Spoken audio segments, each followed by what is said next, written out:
पहली लंदन के एक संग्रहालय में एक रियल हीरे के जूते का प्रदर्शन किया गया। अगले दिन जूता चोरी हो गया। इस मामले की छानबीन करने के लिए मेहुल के सहायक मोटू को बुलाया गया। मोटू ने संग्रहालय के प्रवेश और निकास फुटेजों की जांच की और 3 लोगों की पहचान की। क्या आप इस फुटेज को देखकर दिमाग लगा सकते हैं कि इनमें से चोर कौन है? पहला, दूसरा या फिर तीसरा?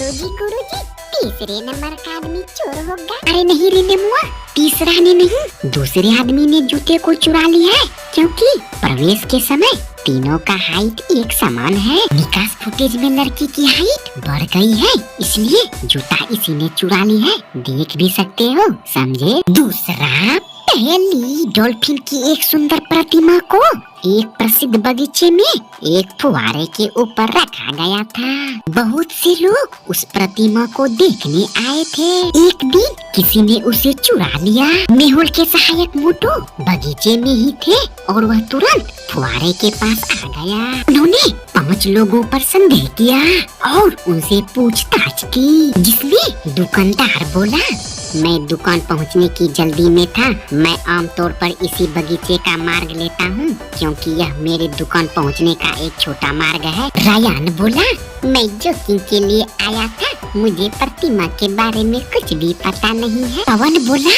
मैं अपने कुत्ते के साथ बगीचे में मजे से खेल रहा था, मैंने प्रतिमा को नहीं चुराया। रिचार्ड बोला, मैं प्रतिमा चुराने के लिए सक्षम नहीं हूँ, क्योंकि मैं बूढ़ा हूँ, मैंने यह नहीं किया। और कबीर बोला, मैं अपनी प्रेमिका का इंतजार कर रहा था, मुझे कुछ भी नहीं मालूम। क्या आप इन 5 के बयानों को सुनते हुए दिमाग लगा सकते हैं कि इनमें से चोर कौन है? कबीर, रिचार्ड, दुकानदार, रायान या फिर पवन? गुरुजी, मैं इसमें दिमाग नहीं लगा पाऊंगा। अरे निम्मा, दिमाग नहीं लगा पाओगे तो समझ जाओ, इसमें कबीर चोर है, क्योंकि डॉल्फिन चोरी करने के लिए फुवारे के अंदर प्रवेश करने की आवश्यकता पड़ेगी, जिसका अर्थ यह है कि आपका पैंट गीला हो जाएगा। और इनमें से केवल कबीर का ही पैंट गीला है, जिसका अर्थ यह है कि वह फुवारे के अंदर प्रवेश किया था और डॉल्फिन चुरा लिया।